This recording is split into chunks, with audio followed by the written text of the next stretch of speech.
Mesdames et messieurs, bonjour et bienvenue dans cette nouvelle revue de presse du mercredi 31 mai 2023.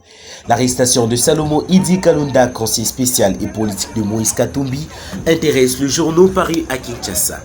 Salomon Idi Kalonda, dit Salomon Eskadila, a été interpellé mardi 30 mai à l'aéroport international d'Injili, rapporte La Prospérité.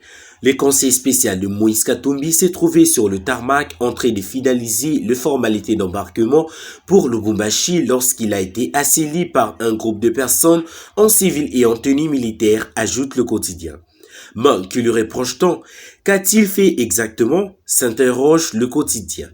Une première partie de la réponse est à trouver du côté du journal L'Avenir qui titre « Pour des raisons d'enquête, Salomon Eskadila auditionné à la DEMIAP ».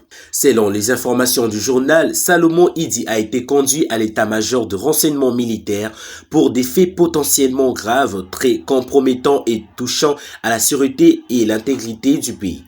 Africa News, qui a interrogé Moïse Monidela, renseigne que Salomon Kalonda est présentement détenu à la DEMIAP.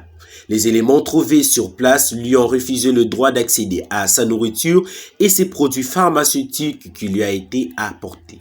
Pour la République, cette arrestation de Salomon Idi met en péril la démocratie.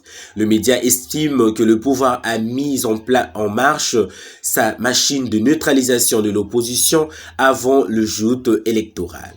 Pour bien attendre Moïse Katumbi, commente le tabloïd.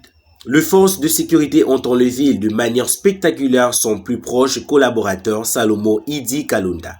Il s'agit sans nul doute de méthodes révolues d'un pouvoir qui voudrait intimider et affaiblir un concurrent de taille aux prochaines élections, conclut la République. D'ailleurs, comme l'annonce Forum des As, Moïse Katumbi exige la libération de Salomon Kalonda. Pour le président d'ensemble, l'arrestation de son conseiller est arbitraire et illégale.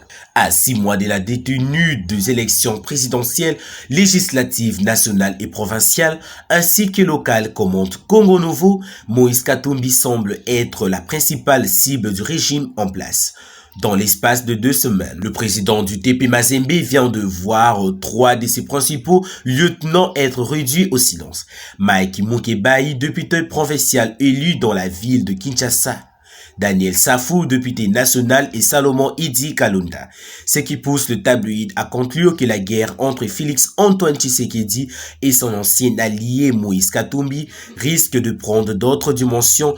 Plus on avance vers la date 20 décembre retenue pour la prochaine présidentielle.